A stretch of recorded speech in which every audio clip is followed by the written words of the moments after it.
Tu as donné un petit message. Hmm. Ah oui, OK. Donc, ça a fonctionné. Donc, je vous cède la parole, Natacha et Alex, et merci encore de partager votre expertise. Bien, merci, Simone. Hem, on va commencer la soirée avec une reconnaissance du territoire. Nous souhaitons remercier la terre qui nous accueille, nous abrite et nous nourrit. Nous soulignons également le rôle important que joue la faune, la flore, l'eau et les minéraux dans notre vie. Nous reconnaissons les traités, les ententes et qu'il y a des terres non cédées couvrant l'ensemble des territoires que nous appelons actuellement l'Ontario et sommes reconnaissants de pouvoir vivre, travailler et se divertir sur ces terres. Nous vous invitons à reconnaître et à respecter le territoire sur lequel vous vous trouvez aujourd'hui. Nous exprimons notre gratitude envers les peuples des Premières Nations, les Métis et les Inuits, qui prennent soin de ces terres depuis des temps immémoriaux. Et aujourd'hui, nous pouvons continuer d'apprendre et de cheminer avec les peuples autochtones. Nous devons prendre soin de cette terre afin de nous assurer du bien-être de toutes les personnes partageant les ressources de ce territoire pour les 7 générations à venir.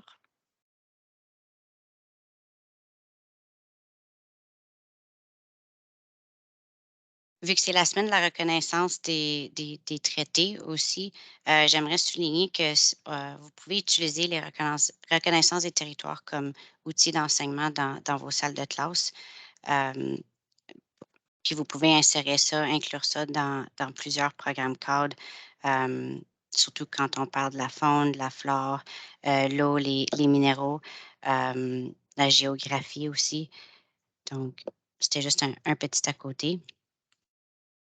Et hem, pour me présenter, moi, c'est Alex Beaulieu, je suis conseillère pédagogique, en éducation citoyenne et leadership culturel, volet, éducation autochtone au conseil scolaire Viamonde. Et puis moi, je me présente, Natacha Lessard, coordonnatrice en développement identitaire et aussi lead en éducation autochtone au Conseil scolaire public du Nord-Est de l'Ontario. Donc, les objectifs, de la soirée.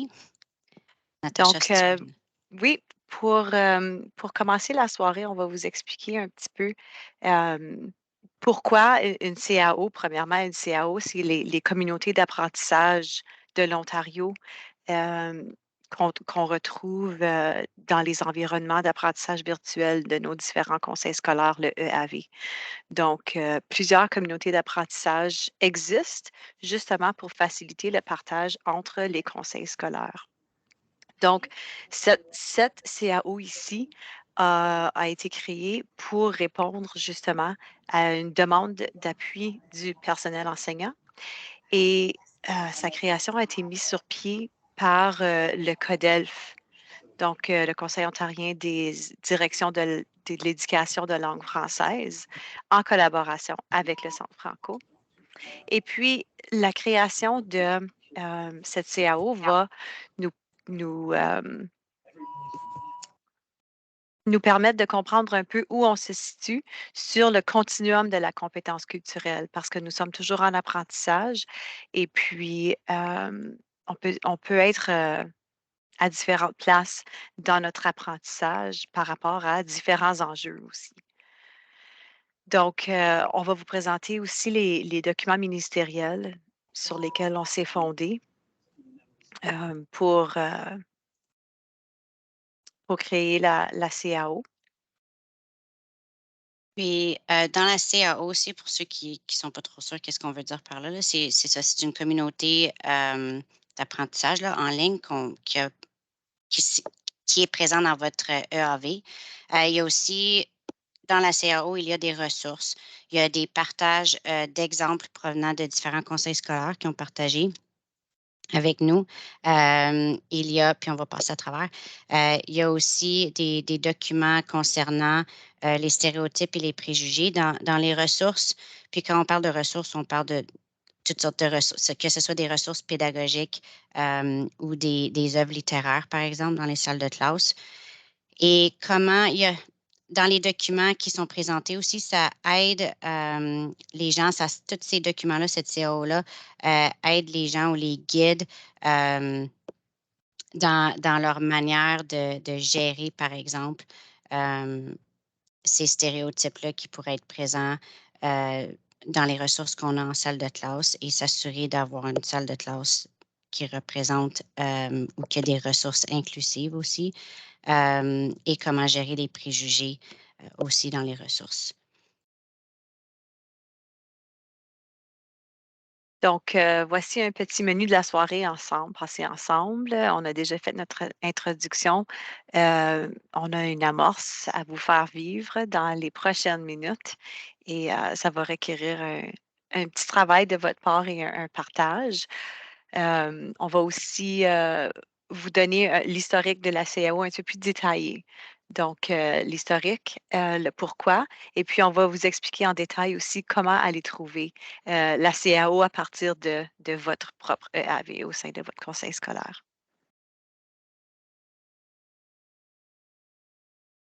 Donc, petite amorce, petite activité ici. Comme vous pouvez voir, on a des pages couvertures d'œuvres littéraires, de livres pour les plus petits jusqu'au secondaire. Donc, chaque livre, vous pouvez voir la page couverture a une lettre, donc A, B, C, D, E. Ce que vous allez faire, c'est que vous allez aller sur le lien du Padlet qu'on vient de vous partager dans le clavardage, puis il y a aussi le code QR là, que vous pouvez faire sur votre téléphone. Et vous allez aller expliquer dans le Padlet là, de façon très, très courte ce que chaque image, titre ou extrait que vous voyez devant vous pourrait perpétuer ou représenter en termes de stéréotypes, préjugés et des Contenu biais sensible. inconscients. Oui, Des contenu contenus sensible. sensibles C'est ça. en général, Donc, oui. si vous pouvez partager ça sur le Padlet, maintenant, on va vous donner comme un petit 5 minutes, puis on va faire un retour.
Qui est intéressé à dire quelque chose sur le camion de Léon?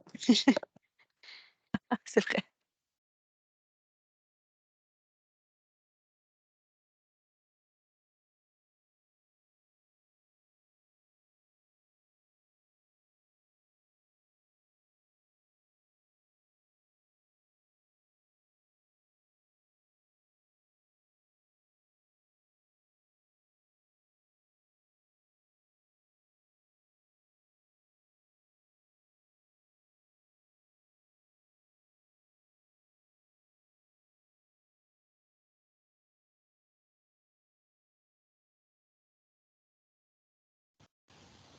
Excusez-moi, je ne sais pas si vous m'entendez. Oui. Je voulais juste indiquer que personnellement, j'ai du mal à naviguer là, entre la fenêtre où se trouvent les images et puis aussi le Wiglet. Ça m'aurait... alors, je ne vais pas écrire davantage parce que il faudrait toujours que j'ai l'image devant les yeux quand j'écris. Alors, mais si on partage plus tard ou enfin après l'activité, donc je pourrais m'exprimer oralement tout simplement. Oui, ça va. C'est parfait, merci. Sur la Padlet, il y a les titres aussi. Oui, c'est ça, il y a les titres, mais il n'y a pas les images. Et puisqu'on doit commenter les images, il faut toujours que je revienne en arrière et puis j'ai un peu de difficulté à faire tout ça. Je perds les pages web. Alors, mais, merci de votre compréhension.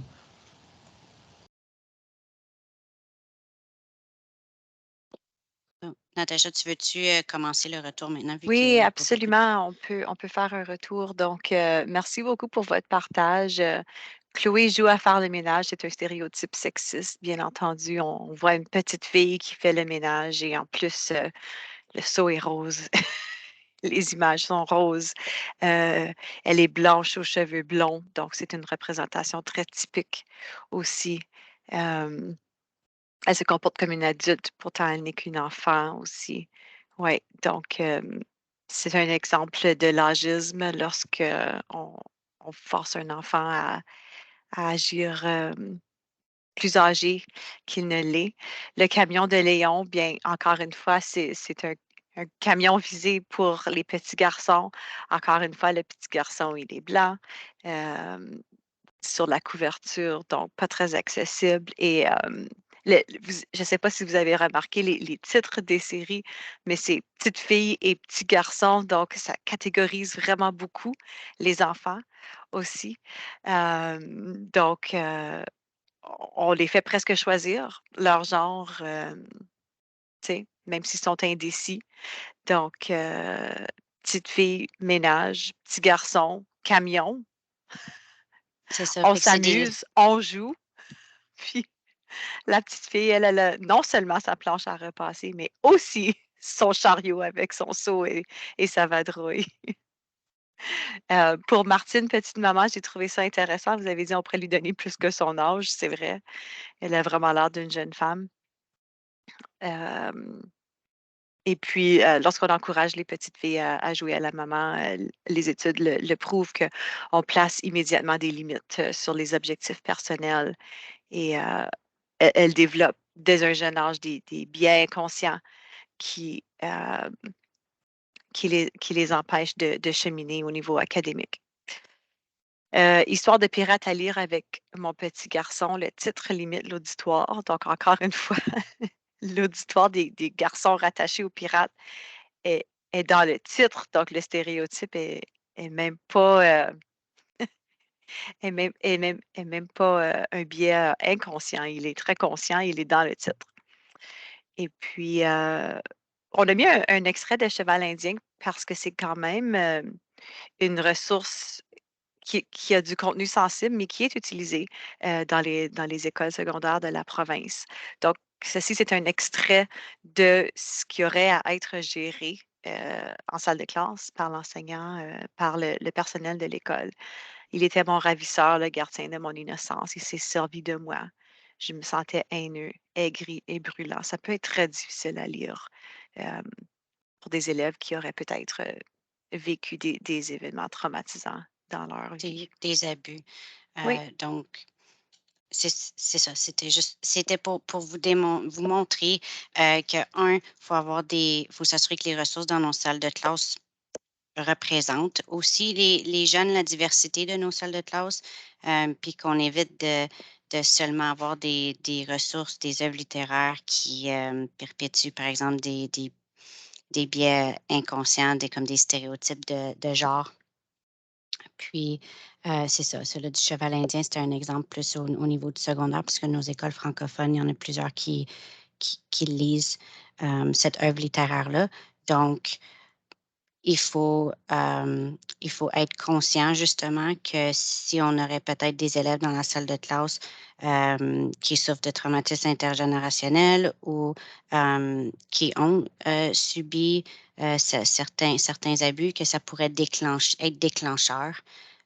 Donc, il faut se préparer à pouvoir justement se sentir à l'aise d'étudier ce genre d'œuvre littéraire-là avec notre groupe. Puis, Natacha, je ne sais pas si tu as plus à ajouter. Là. Justine, tu voulais ajouter un stéréotype perpétué par un des titres ou des images? Non, j'aimerais simplement poser une question parce que vous dites, bon, il faut être sensible à ce contenu, puis ça, et également, disons, préparer nos élèves, ou enfin savoir qu'il y a des élèves qui pourraient réagir à certaines phrases comme celles que vous venez de lire. Mais justement, est-ce que vous allez aborder comment peut-on aider les élèves dans ces circonstances-là? Oui, absolument. C'est pour ça qu'on est là. Donc, ça s'en vient plus tard, hein? D'accord. C'est ça. C'est ça. Merci. Puis, on va avoir une période de questions. S'il y a des questions auxquelles on n'a pas eu la chance de répondre pendant la formation, on aura une période de questions à la toute fin aussi. D'accord, c'est super. Oui. Merci. De rien.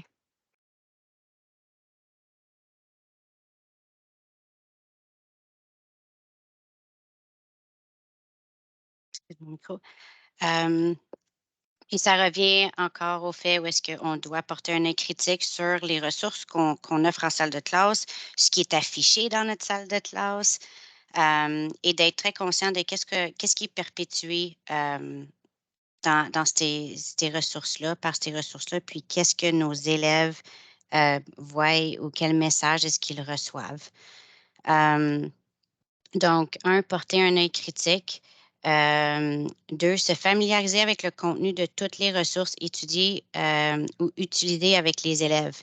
On ne peut pas le répéter assez de fois, il y a tellement, puis oui, on est tellement occupé en tant qu'enseignant, pédagogue, puis souvent on prend les ressources d'un autre enseignant, mais nous-mêmes, on doit absolument que ce soit des vidéos, des livres, des affiches, des devoirs qu'on envoie, on doit absolument avoir vérifié et avoir vu la ressource.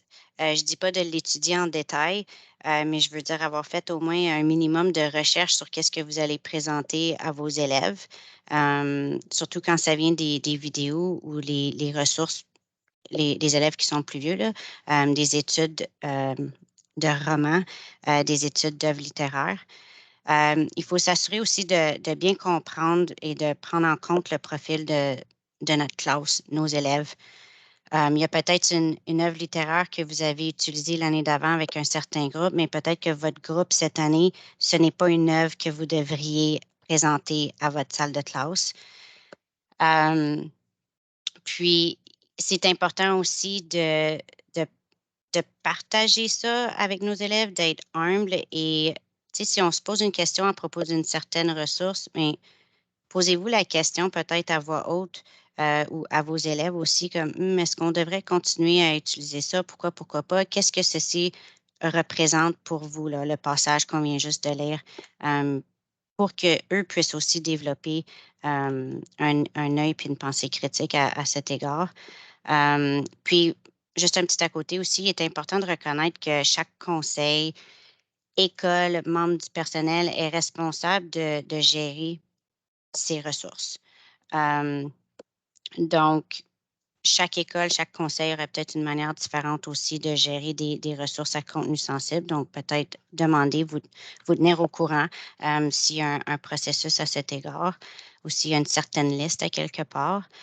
On doit surtout offrir puis mettre en évidence des ressources qui représentent la diversité. Par exemple, des familles non traditionnelles, demander des questions et de l'appui si vous avez un grain d'incertitude. Là. Soyez pas trop fiers, posez des questions. Être prêt et prête à avoir des conversations courageuses avec les élèves. Les élèves sont curieux. Ils vont poser des questions peut-être qu'ils sont même mal à l'aise de poser à leurs parents. Donc, soyez prêts à ça. Si vous êtes pour étudier, montrer une certaine ressource. et aussi faire preuve d'objectivation et d'inclusion. Quand vous discutez des ressources, vous présentez des ressources en salle de classe ou qu'il y a des conversations ou des cercles de lecture, par exemple, à propos d'un certain contenu, comme là, on parlait du cheval indien, par exemple. Les discussions autour de ça, parce que c'est basé sur des faits aussi, l'histoire de quelqu'un. Il se peut qu'il y ait des conversations assez difficiles à avoir et c'est important d'être ouvert et de dire à vos élèves, si vous êtes un petit peu mal à l'aise de où est-ce que la conversation s'en va, de dire que vous allez leur revenir ou que vous allez aller chercher conseil et de revenir avec la bonne, une réponse. Peut-être pas la bonne, mais une réponse. Oui, si je peux ajouter Oui, là-dessus, est-ce que vas-y. je peux faire un peu de pouce là-dessus? Oui, Alex, continue. c'est ça, il ne faut pas hésiter d'aller chercher les gens qui sont là pour nous appuyer, que ce soit le, le- le travailleur social de notre école ou il y a des conseils qui ont des TES ou même le conseiller en orientation au secondaire ou l'enseignant responsable de la réussite des élèves. Il y a des gens qui sont là pour nous appuyer en tant que pédagogue lorsqu'on a à avoir ces conversations courageuses-là. Donc, c'est pas mal d'admettre aux élèves, je suis un peu mal à l'aise, puis j'ai pas toutes les réponses, mais je vais aller chercher quelqu'un, puis on va reprendre la conversation. C'est vraiment de valider ce qu'ils demandent, et puis d'y revenir, et puis d'être authentique là-dedans. Et c'est pour ça que ça revient à la raison d'être aussi de la CAO, parce que justement, c'était quelque chose que dans tous les conseils, dans plusieurs écoles, même nous autres en poste, en éducation autochtone, par exemple, on reçoit énormément de questions en ce qui concerne des ressources à contenu sensible ou des ressources inappropriées. Donc, c'est important, même nous autres, en tant que professionnels aussi, d'avoir des conversations entre nous à propos de ça. Et justement, d'aller chercher les experts ou les personnes qui ont peut-être, qui peuvent vous accompagner là-dedans aussi avec certaines ressources. Puis aussi les services à l'élève. Si vous savez qu'il y a certains élèves dans votre salle de classe, puis que c'est pas un secret, mais que vous le savez, qui ont vécu certaines choses ou qu'il faudrait peut-être faire attention, pensez à offrir quelque chose de différent comme œuvre littéraire et d'en parler aussi avec l'enseignant ou l'enseignante ressource de l'école. Puis pour l'historique, Oui, donc, comme je l'ai mentionné au début, la CAO s'est formée à la demande du CODELF, donc le Conseil ontarien des directions de l'éducation de langue française. On cherchait vraiment un outil au niveau de la province. Alex, peux-tu reculer de 1, s'il te plaît? Merci. On cherchait un outil au niveau de la province pour appuyer le personnel en entier et mettre en contexte les ressources qui peuvent être encore pertinentes, encore bonnes, avec des faits, des informations qui restent, mais des contenus sensibles. C'est ce qu'on rencontre de plus en plus dans nos écoles. Donc, un comité formé de plusieurs différents représentants de différents conseils scolaires, plutôt des conseillers pédagogiques, conseillères pédagogiques comme moi et Alex. Le comité a décidé de créer une communauté d'apprentissage en Ontario pour que ce soit facilement accessible pour tous les éducateurs de l'Ontario. Donc, puis c'est accessible partout en province. Puis c'est aussi constamment en évolution. Donc, on peut y ajouter des ressources au fur et à mesure que les différents conseils pondent, produisent, publient différentes ressources qui peuvent appuyer la gestion des ressources sensibles. Donc, la CAO contient, vous allez voir que la CAO contient des ressources provenant de plusieurs conseils scolaires en province, ainsi que Santé mentale scolaire Ontario, le ministère de l'Éducation de l'Ontario et d'autres partenaires scolaires.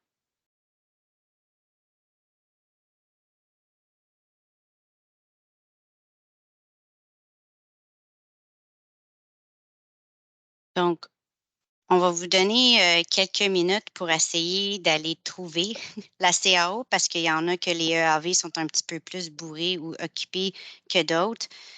Alors, allez dans votre EAV, dans les outils de votre conseil scolaire. Puis, Ensuite, vous allez trouver, vous voyez le petit icône là, qui dit CAO, page d'accueil francophone des communautés provinciales.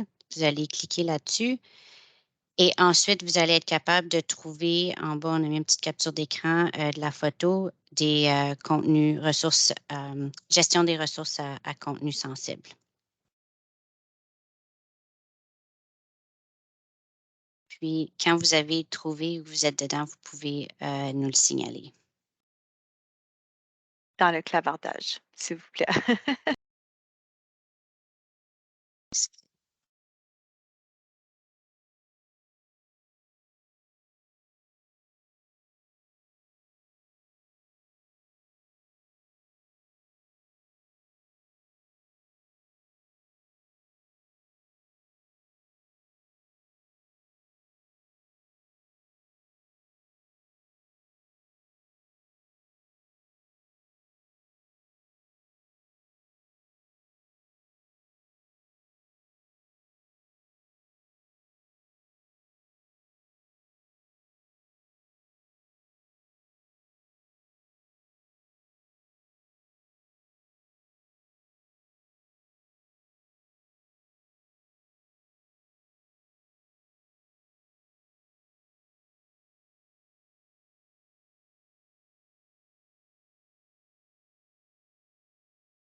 Vous avez besoin d'aide aussi après la présentation, on peut vous aider avec ça. Parce que là, Natacha va vous montrer les widgets pour avoir un visuel de ça a l'air de quoi. OK, parfait, il y en a qui ont trouvé.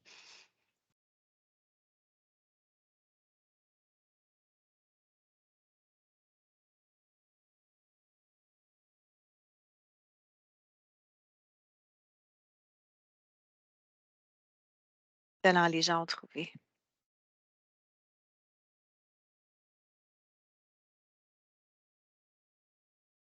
Donc là, Natacha va passer à l'explication des widgets.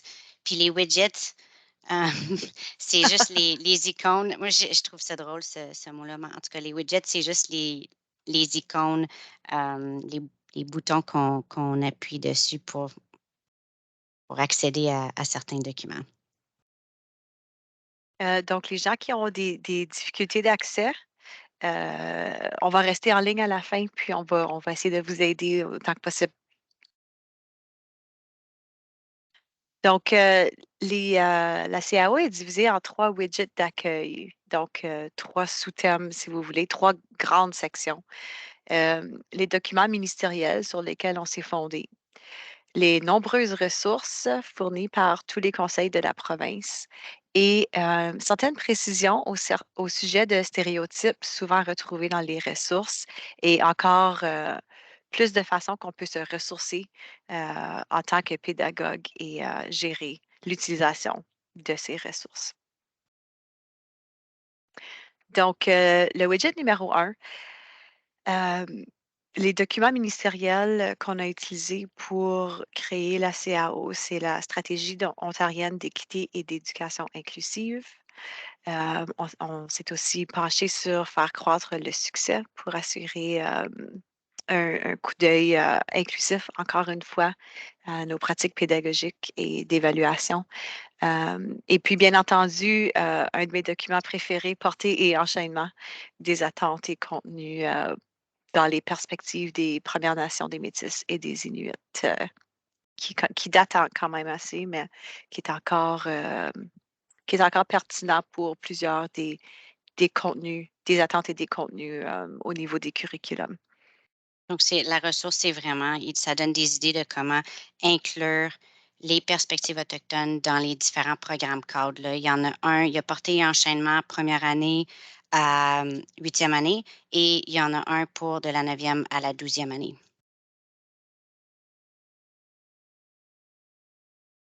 Donc, le widget 2, les ressources sont séparées en 4 catégories aussi. Donc, on a les pratiques pédagogiques, les guides, des fiches, et puis la terminologie. Et puis, je vais tout décortiquer pour vous. C'est Alex qui commence avec les ressources. Donc, les pratiques, un petit, ça, c'est plus un widget, là, c'est les fichiers. Une fois que vous êtes dans le widget, les pratiques pédagogiques, par exemple. Donc, c'est plus comme des séries de questions à se poser lorsqu'on considère faire l'étude d'une ressource qui pourrait contenir des extraits sensibles, par exemple. Donc, on se pose aussi le quoi, examiner au préalable. On en a parlé tantôt, on doit toujours examiner nos ressources avant. Est-ce qu'on a vérifié le contenu? Est-ce que les gens impliqués dans l'élaboration d'une ressource sont reconnus ou qualifiés pour représenter le contenu? Donc, on veut s'assurer, tu sais, par exemple, on va souvent faire référence au côté éducation autochtone parce qu'on baigne là-dedans, mais ça va pour tout. Mais par exemple, tu as une ressource qui est rédigée par une personne française de France au sujet des cultures autochtones. On essaye de penser à ça un petit peu, puis ça serait peut-être mieux si ça serait la personne, une personne, un auteur autochtone qui aurait créé la ressource pour qu'on puisse le présenter à nos élèves. Côté bien-être et santé mentale des élèves aussi, il faut penser à ça. On en a parlé tantôt, de poser des questions, par exemple, et de s'assurer d'aller chercher les bonnes personnes pour nous appuyer. Pour ça aussi, pour justement être capable de parler des possibilités de conversations difficiles qu'on aurait à gérer en salle de classe. Vos enseignants, enseignantes ressources, CP ou accompagnateurs, même vos directions vont être capables de vous guider là-dedans. Puis, on se pose aussi des questions comme est-ce que la ressource fait preuve d'équité et d'inclusion, par exemple, ou est-ce que c'est vraiment juste par exemple, une vision eurocentrique, une perspective eurocentrique des choses? Est-ce que je devrais faire appel au service à l'élève pour ça, comme on vient juste de discuter? Puis, est-ce que ça représente bien la réalité multiculturelle et style de vie diversifié? Puis, est-ce que ça représente bien les élèves de la salle de classe, par exemple? Comme, est-ce qu'on est toujours en train de de regarder des ressources, d'étudier des ressources et d'utiliser des ressources qui ne parlent que des enjeux du passé, par exemple, ou qui font référence au passé, ou est-ce que c'est vraiment quelque chose qui représente la diversité de nos salles de classe d'aujourd'hui? Il faut prendre en compte aussi le vocabulaire et la terminologie dans nos ressources. Donc, de faire très attention à ça. Puis, est-ce que les termes utilisés dans nos ressources sont à jour? Par exemple, est-ce que notre ressource utilise le mot amérindien ou autochtone? Il faut être conscient de ça parce qu'après ça, peut-être que les élèves peuvent nous reprendre ou peuvent dire « Hey, madame, c'est parce que ça dit amérindien dans la ressource, mais maintenant on utilise autochtone. » Alors, tu peux leur expliquer que peut-être que le contenu est valide, mais qu'il y a des termes qui ne sont pas à jour et que oui, il faut faire attention. Puis, est-ce que j'offre à mes élèves des ressources illustrant la diversité? Est-ce qu'il y a, par exemple, des ressources qui montreraient justement des familles non traditionnelles ou est-ce qu'il y a des ressources qui représentent le background culturel de mes élèves? Est-ce que les ressources représentent des personnes, par exemple, avec peut-être des handicaps? Donc, il faut penser à tout ça. Puis, est-ce que j'ai aussi pris, ça c'en est une qu'il faut vraiment penser surtout en situation minoritaire, là, puis notre gros manque de ressources. Est-ce que j'ai pris compte du fait que ça pourrait être une œuvre traduite? Donc, il faut faire attention au vocabulaire qui est traduit directement, par exemple.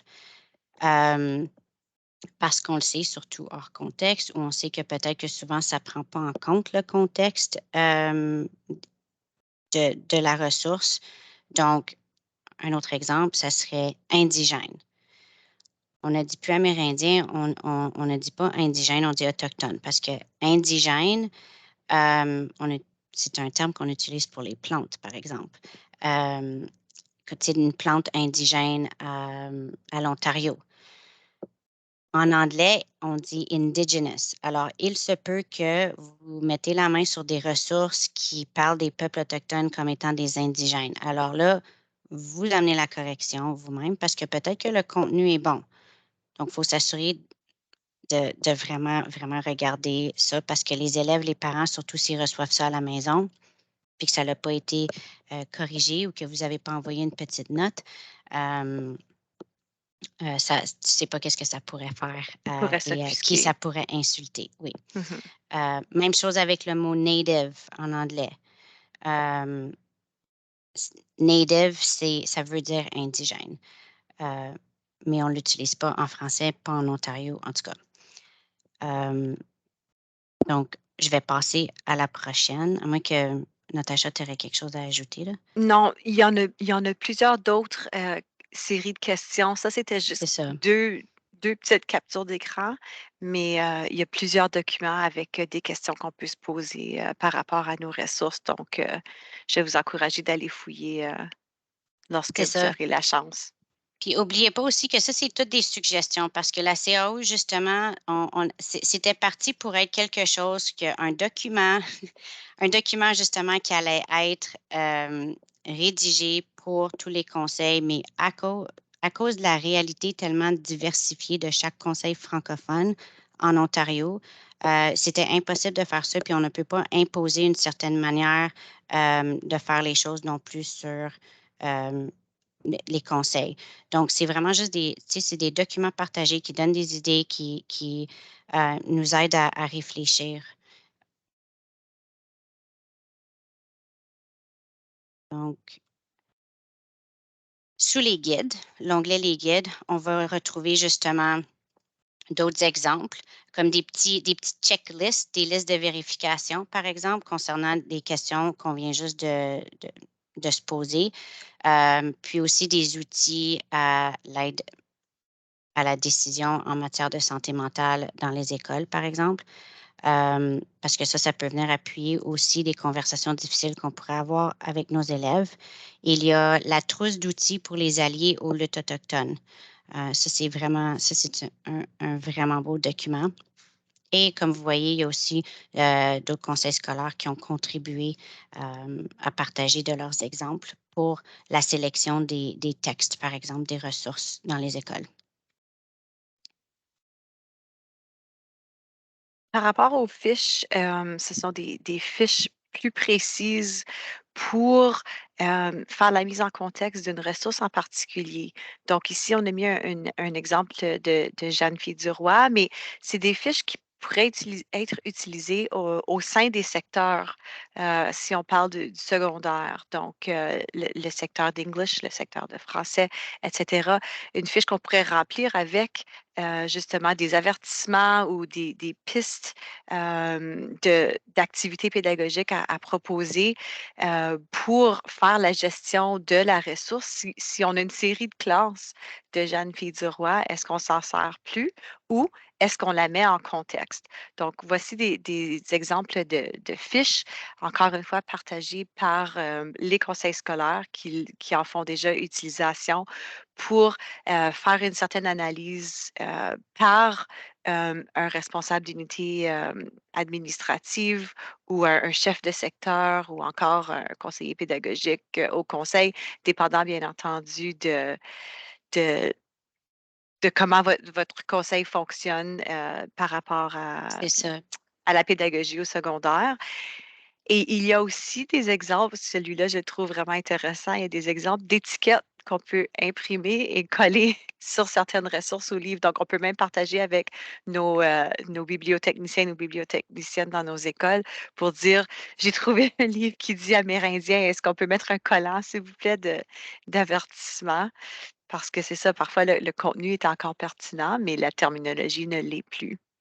C'est ça. Donc, puis ces fiches-là aussi, ça peut, tu sais, quand on parlait de déclencheurs, par exemple, si ça parle d'abus ou que des scènes, par exemple, de racistes dans certains livres, certaines ressources, mais que c'est une ressource, c'est un contenu qui se vaut d'avoir des discussions puis des recherches en salle de classe, justement. C'est des fiches signalétiques, même au niveau d'une école, à l'élémentaire, par exemple, tu sais, un enseignant qui a par exemple, une plainte d'un parent, comme de quoi l'élève a apporté ce livre à la maison, puis j'aime pas ce livre-là et je trouve que ça fait trop sexiste, ta, ta, ta, ta, ta. Donc, ça permet à l'enseignant, après ça, d'aller peut-être remplir une petite fiche et de le remettre à la direction ou de le garder dans ses choses pour la prochaine enseignante ou de le partager avec les autres enseignants. Puis ça garde des traces au moins de ce qui a été fait à ce niveau-là dans votre salle de classe, dans l'école. Puis oui, les petites étiquettes, c'est juste des exemples, puis c'est juste une façon de faire de certains conseils. Ici, c'était un exemple pour le mot Inuit, le mot Esquimau, par exemple, qui se retrouve dans plusieurs ressources. Mais plutôt que de complètement se débarrasser des ressources avant d'avoir vraiment étudié cette ressource-là, par exemple, il faut vraiment prendre en compte le contexte et l'information passée, puis que s'il s'agit d'un simple mot de vocabulaire qui est répété plusieurs fois dans la ressource parce que maintenant on utilise quelque chose d'autre, comme on utilise le mot Inuit, on n'utilise plus le mot Esquimau parce que c'est très péjoratif. C'est une étiquette qu'on peut ajouter à ces livres-là. Puis c'est ça, ces fiches-là, c'est juste quelque chose des exemples qui nous offrent l'occasion d'ajouter des détails à propos de ces ressources-là. Ghislaine, est-ce que tu voulais poser une question ponctuelle sur les fiches? Oui, effectivement, si vous me le permettez, c'est que vous avez donné l'exemple de Jeanne-Philippe du Roy et je me retrouvais justement à devoir faire un choix cet automne parce qu'on me demandait d'enseigner le cours de français 9e année que je n'avais pas enseigné depuis une dizaine d'années à peu près.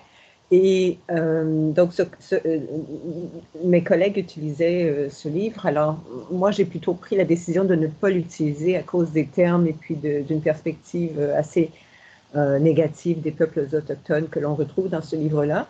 Alors, j'ai plutôt commandé un autre livre. Et celui qui était plus récemment recommandé pour ce même cours, qui était un livre écrit par une auteure franco-ontarienne, Micheline Marchand, À la vie, à la mort.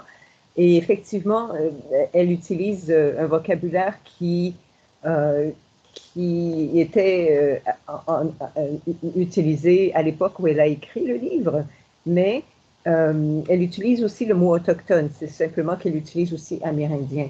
Donc, elle utilise les deux. Donc, à ce moment-là, d'après vos recommandations, ce serait quand même d'écrire comme un mot à ce sujet, d'écrire une note aux parents, quoi. Je dirais pas nécessairement qu'une note aux parents, c'est nécessaire en 9e année, à moins que vous envoyiez, par exemple, des semainiers à vos parents ou que, tu sais, pendant l'étude du livre, vous pouvez en parler aux élèves, à moins que vous envoyiez déjà des notes. D'après moi, je ne pense pas que ça vaut la peine d'envoyer aux parents, mais au moins, vous allez pouvoir l'expliquer aux élèves. Oui, tout à fait. Puis, c'est ça.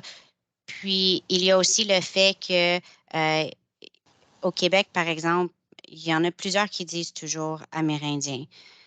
On devrait utiliser autochtone, mais c'est de dire aux élèves qu'en Ontario, on utilise le mot autochtone parce que au Canada, majoritairement, c'est ce que les peuples autochtones, les personnes autochtones préfèrent qu'on les appelle.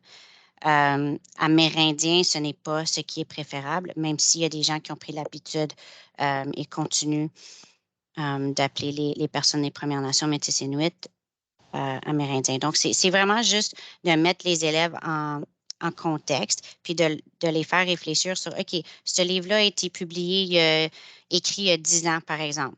À cette époque-là, c'était le mot qui était utilisé, mais maintenant, on reconnaît que ce n'était pas le meilleur terme à utiliser. Si je peux ajouter aussi, Alex, Oui.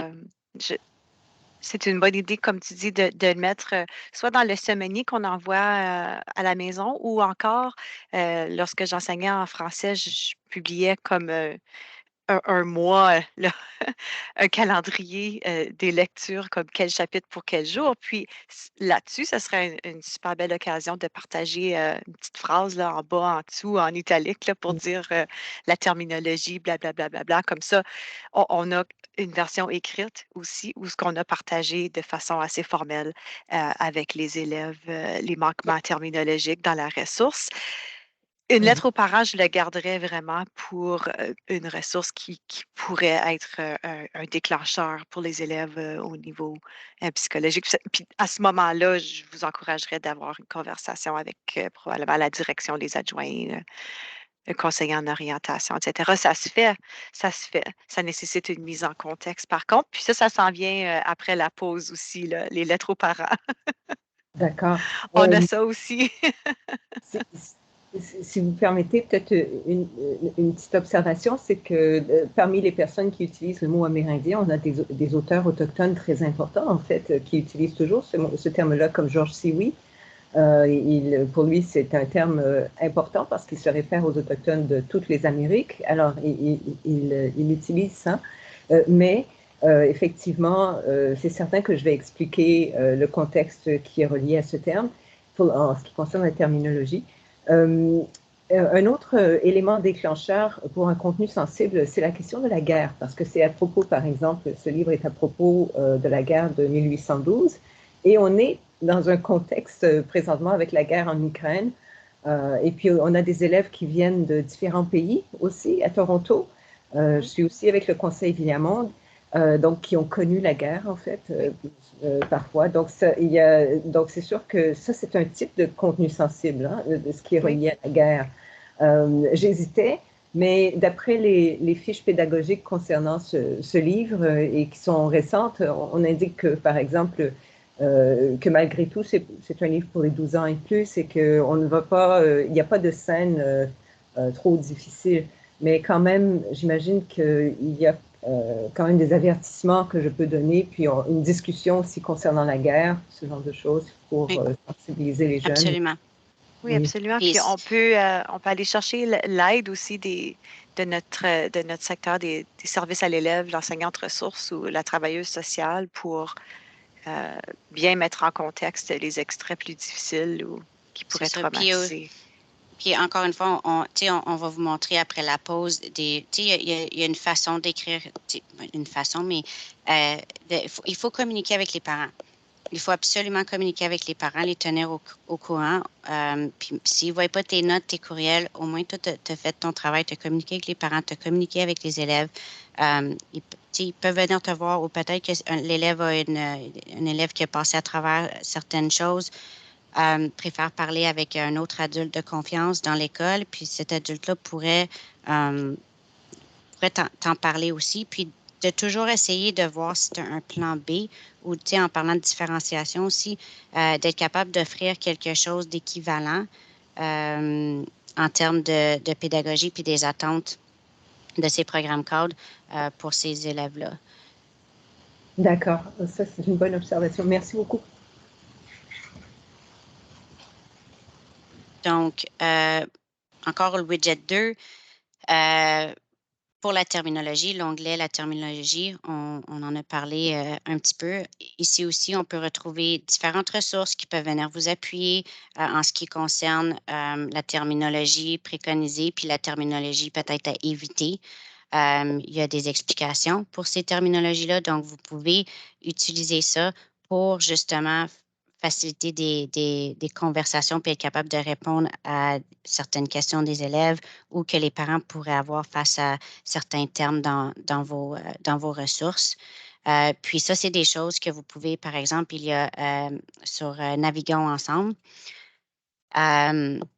la terminologie et l'orthographe, ça, c'est quelque chose que vous pouvez partager avec vos parents et les élèves de la salle, dans la salle de classe. C'est pour tout le monde, là. Donc, la terminologie, c'est important, surtout ces jours-ci. Puis, c'est très important d'avoir le bon vocabulaire aussi quand on a des discussions avec nos élèves. Par exemple, d'être au courant comment est-ce que tu dis, pas les identificateurs, là, je perds mes mots en français, mais si un élève préfère être Identité appelé, du genre. identifié, c'est ça, identité du genre, excuse. Il Ça était va? Ça va. Demander comment est-ce qu'il préfère être appelé, par exemple. Tu sais, Les si pronoms. ou les pronoms, Oui, exactement, il, elle, oui. they. C'est correct de le demander. C'est mieux d'attendre que l'élève peut-être le dise, mais au moins vous avez ces documents-là pour être informé vous-même et en même temps informer vos élèves et les parents de la terminologie à jour et la bonne terminologie à utiliser. Et je peux me permettre aussi Vas-y, sur la oui, vas-y. terminologie. Puis je pense que c'est correct qu'on soit vulnérable et ouvert et authentique avec les élèves de dire je sais que tu as changé ton nom cette année, mais comme je t'ai enseigné l'année passée, donc ça se peut que j'utilise ton ancien nom, puis comme c'est pas par exprès, puis tu peux me reprendre à chaque fois, puis j'espère que ça te fera pas de peine ou comme ça, avoir une conversation ouverte avec l'élève par rapport à son identité. Puis aussi par rapport à, on peut garder une ouverture dans notre vocabulaire lorsqu'on parle en général en classe avec nos élèves. On peut, lorsqu'on parle de leurs adultes, souvent, lorsque j'ai enseigné à l'élémentaire, je parlais aux élèves de leurs adultes. Comme ça, c'était plus inclusif. C'était pas papa-maman. Ça les mettait pas dans une case nucléaire traditionnelle. Et puis, c'est peut-être même pas papa, puis maman. C'est peut-être n'importe quoi. Vous savez, comme moi, il y a toutes sortes de familles. Puis, c'est aussi ce que je préconisais avec les élèves, c'est qu'il y a toutes sortes de familles. Il y a toutes sortes de familles. C'est pas toujours le sang qui fait la famille. C'est l'amour. C'est l'amour. Si tu as beaucoup d'amour, c'est juste ça qui compte pour moi. Puis, dis-moi, c'est qui tes adultes? Puis, on part de là. Ça, c'est ta famille. C'est ça. Puis, tiens, en parlant des adultes, des familles aussi, quand tu sais, c'est la fête des mères, la fête des pères, tout ça, faire attention aux ressources qu'on utilise, les activités qu'on fait en salle de classe, l'arbre généalogique, par exemple, familial. Faut faire attention. Il y en a qui ne connaissent pas leurs racines. Il y en a qui ont été adoptés. Il y en a qui sont en famille d'accueil. Il y en a que, tu sais, après ça, ils se sentent comme s'il faut qu'ils inventent une maman, un papa ou, tu sais, faut faire attention. Je sais que dans certains programmes cadres, je ne sais pas si c'est prescrit ou quoi que ce soit, mais des arbres généalogiques, ça semble banal, mais c'est très, très complexe, surtout aujourd'hui. Tu sais, moi, j'avais une petite dans une de mes salles de classe, par exemple. Tu sais, c'est comme des familles reconstituées. Euh, Elle avait une maman, un papa, mais là, maintenant, elle a deux mamans. Tu sais, donc, qu'est-ce qu'elle fait avec tout ça, là? Alors, il faut trouver des façons d'être un peu plus inclusif, puis penser à tout le monde, et à ses élèves dans sa salle de classe qui, peut-être, pour eux, un arbre familial, c'est pas juste comme 4 photos, là. Ça devient compliqué. Mon petit, lui, il a comme 5 grands-parents. Il y a eu des décès, des remariages, tu sais, des personnes remariées. Comme pour lui, quand les gens lui demandent, tu sais, comme c'est qui tes grands-parents, mais il y a comme une liste, là. Parce que c'est justement, pour lui, c'est pas juste relié au sang, là. Donc, faut penser à ça quand on va chercher des activités aussi sur l'Internet pour la fête des mères, la fête des pères. Puis, tu sais, il y en a qui ont perdu leur maman, leur papa. Ils peuvent célébrer maman, papa, mais ça fait bobo quand même, là. Alors, on pense à ça. Puis peut-être plus de célébrer toutes les mamans, par exemple. Moi, j'en avais une dans ma salle de classe. Son chien a eu des bébés. Elle a fait une carte pour son chien parce qu'elle était nouvelle maman. Tu sais, c'est juste des idées d'être créatif pour être plus inclusif. Ouais. Donc, je ne sais pas si Natacha, tu as quelque chose à ajouter. On va continuer, puis on va Ben, essayer de Justine prendre a les une question. questions. OK. Oui. Excusez-moi, peut-être que je ne devrais pas poser les questions, mais j'apprécie beaucoup tout ce que vous dites à propos des familles non traditionnelles et l'ouverture d'esprit qu'il faut avoir. Surtout, en fait, je sais qu'à Viamonde, c'est très important. Mais je me demandais justement comment est-ce que les conseils catholiques gèrent donc cette diversité. Parce que je pense que Natacha, je pense que vous travaillez dans un conseil catholique, non? OK, donc vous êtes tous les deux des conseils publics? OK, d'accord. J'ai travaillé du côté On peut en catholique discuter à aussi. la fin, peut-être. Oui, on Oui, va en c'est discuter ça, à la fin, mais d'accord, oui, pas de problème. j'ai travaillé côté public et catholique, puis je ne sais pas s'il y avait des politiques à cet égard-là, mais il y a des exemples que je t'ai donnés que moi, c'était quand je travaillais du côté catholique. Donc, ça dépend de l'enseignant et vraiment de parler avec vos directions et de vous informer auprès de votre conseil aussi, là. Parce que comme on a dit tantôt, chaque conseil gère des différentes façons de gérer des ressources et ces sujets-là. D'accord, merci. Pas de problème. Donc, on va prendre une pause de 10 minutes et puis lors de notre retour, on a une autre petite activité, un petit défi pour vous. Donc, on se voit à 7h40. À tantôt.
On est de retour.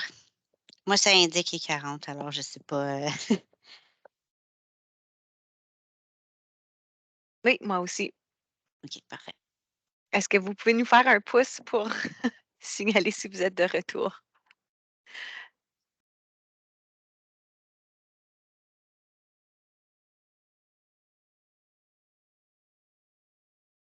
Merci, Angèle.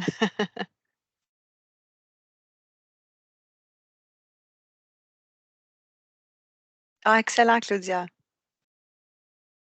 Super. Ouais, des fois, la disposition à l'intérieur de l'EAV des différents conseils, c'est pas évident à naviguer, là. Puis je le sais parce que j'ai travaillé dans 4 différents conseils. C'était un apprentissage à chaque fois. Donc, on va reprendre tout de suite. De toute façon, je vous demande d'utiliser le clavardage si vous le pouvez. Euh, donc, en répondant juste A ou B, vous pouvez nous dire quelle image représente un Inukshuk. Je vous donne quelques minutes pour choisir A ou B.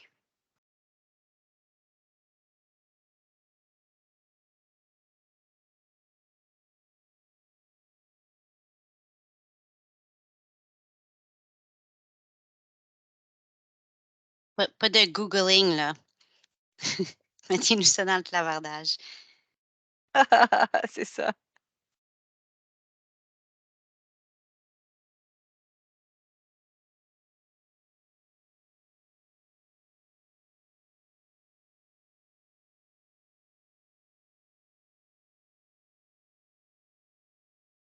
Est-ce que tu veux avancer, Alex? On va leur donner la réponse. Donc, l'Inukshuk, c'est ce qu'on voit à l'image A. En l'image B, le vrai terme pour cette structure est un Inungwak. Et puis, dans le widget 3, la troisième section de la CAO, on parle justement de sujets comme ça, des stéréotypes et des préjugés dans les ressources et aussi des informations qui continuent de développer comme ça. OK? Donc, c'est très, très, très commun, puis encore, de, d'appeler les Nungwak les Nukshuk. Donc, il y a tout un document explicatif là-dessus, justement, à l'intérieur de la CAO, un entretien avec un aîné inuit qui explique la différence entre les deux. Donc, les Nungwa, qui est l'imitation d'une personne. Donc, il y a une genre de tête avec des bras et des jambes. Et puis, ça représente l'esprit d'une personne. Donc, ça pourrait être le lieu de repos euh, d'une personne décédée ou bien même le lieu de décès d'une personne ou encore un endroit sacré quelconque. Pour les Nukshuk, c'est beaucoup plus utilitaire. C'est un type de communication et de repère pour les voyageurs. Donc, les Nukshuk pointaient vers un endroit souvent visité par des troupeaux de bisons, par exemple, ou encore où la pêche est abondante, etc. Donc, ça, c'était Les Nukshuk est fait, c'est l'image, c'est A, là. Il est fait plus en long, par C'est exemple. ça.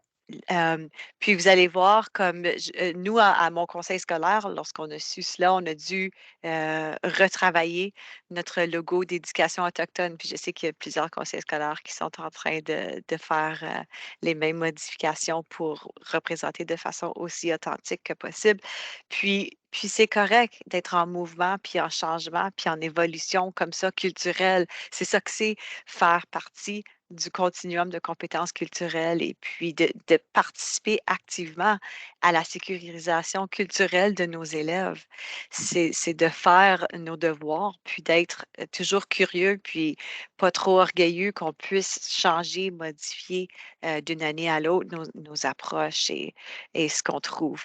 Donc, J'allais dire pour oui. l'Inukshuk, Mhm. ce que nous autres, on pensait était un Inukshuk, ne l'était pas. Mais ça ne veut pas dire que c'est une mauvaise chose si on a ça comme tu sais, un symbole.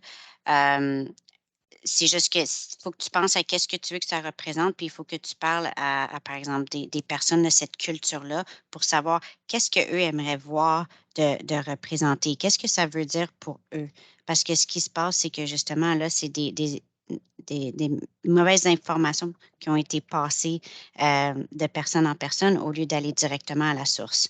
Donc, Un peu point de importe la repère, culture, c'est oui. ça. Peu importe la culture, il faut demander. Puis, c'est ça. Je vais donner l'exemple de notre conseil, par exemple, c'est que on a décidé de le changer. Pas parce qu'on nous a dit que c'était pas bien, c'est juste parce que c'était pas nécessairement le message qu'on voulait envoyer, que c'était des, tu sais, comme on voulait pas que ça représente des esprits de personnes qui se sont enlevées la vie, par exemple. Donc, c'est pour ça qu'on a décidé de le changer. C'est ça. L'Inugwak a une signification plus sacrée aussi que l'Inukshuk. Puis, si on a tendance à oublier ou si on n'est plus certain, un point de repère pour le bon Inukshuk, c'est le drapeau du Nunavut. Donc, le drapeau du Nunavut a un Inukshuk comme symbole. Donc, vous pouvez toujours vous référer à cela si vous oubliez lequel est lequel. Excusez-moi, puis-je vous poser une question? Oui, allez-y. Oui, d'accord. En fait, à Vermont, il y a quelques années, avant la pandémie, parce que j'ai été absente pendant 2 ans, là, mais avant la pandémie, donc, on recevait des formations du conseil scolaire et puis ils utilisaient justement un symbole de ce que l'on sait maintenant être un Inukguak, mais ils l'utilisaient comme métaphore d'autre chose, vous savez, comme pour des principes pédagogiques. Et puis moi, je soulevais toujours la question, je disais toujours, mais c'est de l'appropriation culturelle parce qu'on est en train de l'utiliser pour symboliser autre chose que ce que c'est au départ. Et mais ça, c'était pas le conseil, c'était le... Ça venait d'ailleurs. C'était l'évaluation. C'est l'Inukshuk sur l'évaluation, par exemple. Oui. Puis justement, ça a été changé l'année passée. Ça a été suivi, Sven, pendant... Parce que j'ai été comité pendant 2 ans là, à cause d'un cancer, mais c'est ça. Donc là, je reviens cette année, mais donc je me demandais ce qui était arrivé à ça. Parce que ça a été changé. OK, parce que je protestais toujours et on me regardait bizarrement comme si, mais de quoi est-ce que tu parles? C'est sûr. Et, bravo d'être une alliée puis de revendiquer. Merci. Mm-hmm. Donc, dans le prochain, à la prochaine diapo, je vous donne une petite étude de cas et puis je vous demande de partager vos réponses dans un Jamboard. Dans un Jamboard, on va chercher un petit post-it et puis on le pose directement dessus. Donc, je vous pose comme question, comme étude de cas, vous comptez faire l'étude d'un roman ou d'une pièce de théâtre en classe.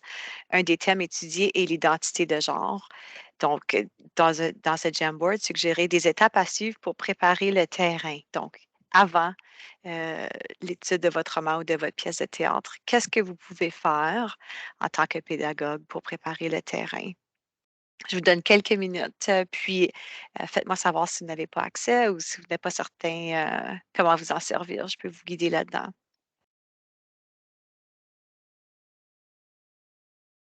C'est dans le clavardage aussi et je pense qu'on peut appuyer directement sur la présentation. Là.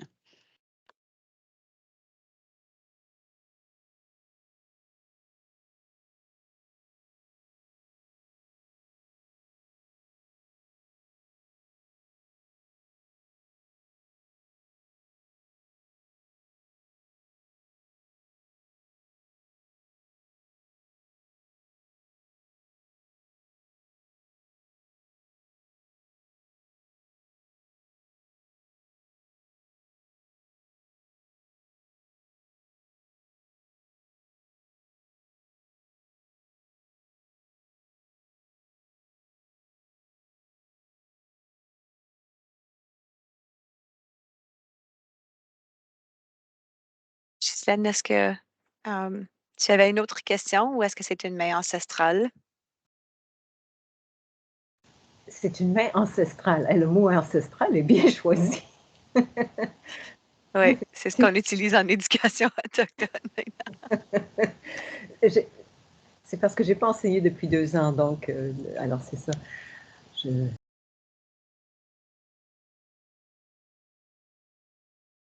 on est en salle de classe maintenant, donc je n'ai pas eu vraiment l'occasion d'utiliser Teams. Donc,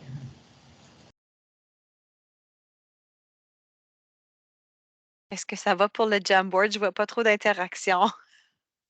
C'est ça, faut aller chercher le petit, le petit carré, les petites notes à gauche.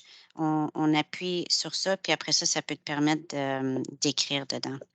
Je peux partager mon écran peut-être? Il y a un petit...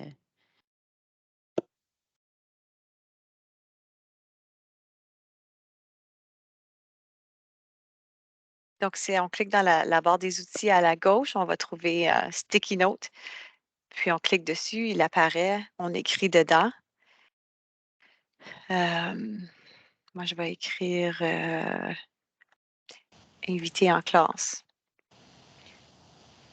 Et voilà. Donc, ça va être placé par-dessus un autre. Donc, vous pouvez le placer où vous voulez comme ça. Ah, excellent. Merci.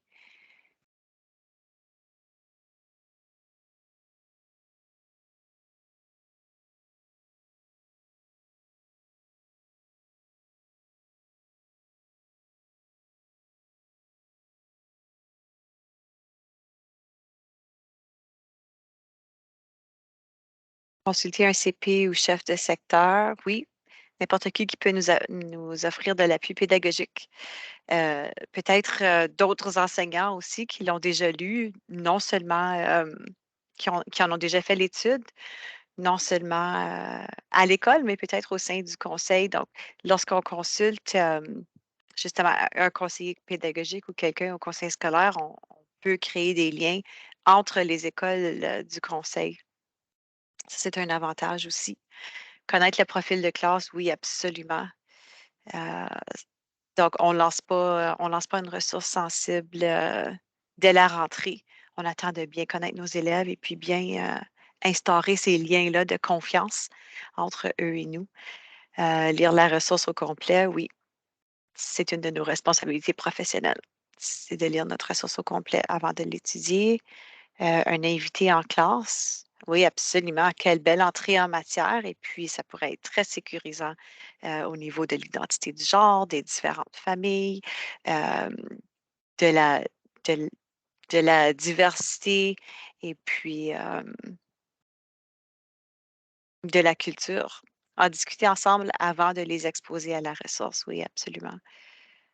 Assurer une bonne discussion, une bonne mise en contexte. Alex, est-ce que tu ajouteras quelque chose dans notre liste? Non, mais on peut passer à une marche à suivre suggérée aussi. Puis, Oui, on va parler de la note, des d'accord. notes aux parents. Donc, ce qui est suggéré d'après toutes les ressources, par exemple les documents ministériels et comment dirais-je, de différents organismes, par exemple, on aurait sorti quelques points de marche à suivre suggérés. Donc, responsabilité professionnelle à partir des documents ministériels. Commencer avec les documents ministériels pour s'informer au sujet de ce qui est encouragé, découragé, terminologie à utiliser et des pratiques gagnantes et des stratégies sur l'équité et l'inclusion. Numéro 2, porter un œil critique sur les ressources utilisées et agir comme modèle pour développer la pensée critique des élèves à l'égard de toutes les ressources. Ça fait partie des programmes cadres même pour que les élèves, d'enseigner aux élèves comment développer leur pensée critique et comment décider si quelque chose est une ressource fiable ou non. Si je peux Se juste... ressourcer, oui, vas-y. Oui, excuse, je ne vais pas te couper Oui. la parole, Ah ouais, mais non, le vas-y. petit exercice qu'on a fait sur les pages couverture des livres, même, c'est assez Oui. pour aller éveiller cet esprit critique-là chez un élève, même au niveau primaire. Mais c'est ça. Tu peux aller te chercher des livres, par exemple, parce que, tu sais, on l'a fait avec vous, là, modelage. Tu peux aller te chercher des livres en première année ou en maternelle et de faire cette activité-là avec tes élèves du secondaire, par exemple. Aller se ressourcer, ce que vous avez dit aussi, vous avez suggéré au sein de son conseil et mobiliser l'expertise des gens. Si tu le sais que dans ton école, pas besoin d'aller au niveau du conseil non plus, mais si tu sais que dans ton école, il y a quelqu'un qui est très, qui est expert en équité et inclusion ou que tu juges que c'est un bon modèle, une bonne modèle, allez poser des questions. Faites preuve d'initiative, de collaboration et commencez à l'interne avant, poser des questions. Vous avez peut-être un enseignant l'autre bord du mur qui a des stratégies incroyables puis qui fait de super de belles choses puis personne ne le sait, mais que toi, tu remarques certaines choses. Et va demander, travailler en équipe. Numéro 4, ça serait d'inclure la communauté. Comme vous avez dit, d'inviter des parents, d'inviter des professionnels à la préparation des élèves aussi et envoyer des lettres aux parents. Si vous envoyez une lettre aux parents, par exemple, c'est un petit quelque chose que vous pouvez ajouter au lieu d'aller cibler. Ne jamais cibler quelqu'un en pensant ou même en sachant qu'ils sont d'une certaine culture pour venir parler dans votre salle de classe. Ne faites jamais ça, à moins que la personne vienne d'eux-mêmes. Mais vous pouvez peut-être, par exemple, dépendamment des politiques de votre conseil encore, dans votre note, vous pouvez aussi dire, tu sais, contactez-moi si vous désirez partager certaines informations ou que vous aimeriez collaborer à la présentation de cette ressource, par exemple. Mentalité de croissance, très important dans notre domaine. Et de continuer, comme vous, à prendre des formations, des ateliers, des webinaires sur les préjugés, les stéréotypes, le racisme, le vocabulaire préconisé versus découragé et les biais inconscients auxquels on fait face tous les jours et auxquels nos élèves sont exposés. Et surtout aussi dans la recherche de nos ressources, pas juste comme qu'est-ce qu'on a dans l'école ou quand on fait des recherches sur l'Internet aussi, on enseigne à nos élèves de porter un œil critique. Alors, encore une fois, agissons comme modèle et faisons la même chose. Ça ne veut pas dire qu'il y a quelque chose, encore une fois, qui est en français, qui vient de la France ou du Québec, qu'on peut juste garocher ça à nos élèves. Il faut voir, il faut aller vérifier les sites web. Peut-être qu'il y a quelque chose que sur la première page, ça a l'air super bien. Puis tu es comme, ah, OK, je vais donner ce lien-là à mes élèves comme devoir. Je vais leur demander d'aller faire cette activité-là ou d'aller voir cette vidéo-là. Mais que là, plus tard dans la vidéo, on voit que il y a des stéréotypes super évidents ou des phrases, même des fois, c'est certains mots que les élèves vont s'accrocher là-dessus. Les élèves, les parents, on ne sait pas qui qu'on peut blesser, qui va rester pris sur un certain mot. Alors, il faut vraiment faire attention et de tout vérifier. À droite ici, vous allez voir une capture d'écran d'un exemple de note aux parents. Et c'est vraiment ça, c'est un exemple de note que j'ai déjà envoyé à des parents. Je suis juste allée, par exemple, enlever certaines informations surlignées en jaune pour vous montrer où est-ce que vous pouvez aller changer des choses. Et de toujours faire en sorte que les parents et les élèves savent que vous êtes ouverts à des suggestions, collaborations et que s'ils aimeraient, par exemple, que vous leur donnez une autre suggestion de ressources à utiliser parce que pour eux, c'est juste quelque chose où ils ne veulent pas aller. Soyez conscient aussi qu'ils risquent de ne peut-être pas vous donner une raison. Il y a des raisons qui sont très, très, très personnelles aussi quand on parle de contenu sensible. Donc, vous devriez être satisfait simplement avec le fait que le parent vous dise je préfère que mon enfant utilise une autre ressource. Et ça finit là. Vous allez en parler avec votre direction et vos collègues. Ensuite, des petites ressources complémentaires, dont un continuum qu'on aime beaucoup. Je vais Oui. laisser Natacha prendre la parole. Donc, quelques ressources complémentaires. Encore, Simone en a partagé une fantastique dans le clavardage aussi sur l'identité du genre. Ça, c'est deux de mes préférés. C'est le continuum de compétences culturelles. C'est une recherche. Donc, je vous ai mis le lien aux documents de recherche. Donc, on a la conscience culturelle, la sensibilité culturelle, la compétence culturelle et la sécurisation culturelle. Ici, c'est précisément écrit, rédigé pour, on utilise le terme premier peuple, la communauté autochtone, mais ça peut être appliqué à toute la diversité qui nous entoure. Toutes les populations qui nous entourent, qui sont issues de différentes cultures et qui vivent dans des différentes familles ou qui s'identifient différemment selon ce que nous, on a appris en grandissant. Et puis, je vous invite aussi, si vous n'êtes pas abonné, je vous invite de faire la demande auprès de votre conseil scolaire de vous abonner au réseau Éducation Canada, le réseau EdCan. Ils ont une affiche fantastique que j'ai mis là. J'ai mis l'aperçu. Je pense que le lien, est-ce que le lien est là? Je ne suis pas certaine. Donc, c'est l'outil pédagogique pour enseigner la vérité et la réconciliation à nos enfants. Et puis, je vais vous mettre le lien dans le clavardage. Je l'avais ouvert. C'est une belle ressource fondée sur la roue médicinale qui nous invite à rester très humbles par rapport à notre cheminement culturel parce que il le faut. Il faut rester ouvert et il faut rester humble et juste ouvert Honnête à avec nous-mêmes aussi, apprendre, ouais. honnête avec nous-mêmes et authentique avec les gens avec qui on échange. Peu importe que ce soit des élèves ou des adultes, on peut être très, très honnête dans notre parcours culturel auprès des gens avec qui on échange. Surtout nos élèves aussi. Encore une fois, il faut être des modèles. Tu sais, nos élèves, il faut qu'ils voient qu'on est capable. On fait des fautes, oui, OK. Puis après ça, on les répare, on tourne la page, on apprend de ces fautes-là. Puis en parlant de la roue médicinale aussi, il faut faire attention, surtout côté appropriation culturelle. Donc, je vous inviterais, par exemple, demain soir, je ne sais pas s'ils vont en parler, mais Diane Campo a donné un webinaire aussi sur l'éducation autochtone et perspectives autochtones.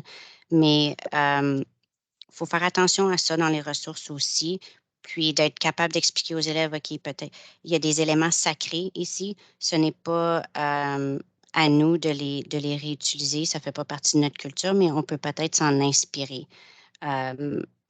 Fait que c'était juste comme un petit à côté aussi de faire attention à ça. Côté culturel, il y a des choses qui sont sacrées pour les cultures, puis on ne devrait pas juste aller les exploiter et faire en sorte que c'est devenu, par exemple, nos enseignements à passer. Alors, c'est important de passer par les ressources et d'expliquer ça à nos élèves.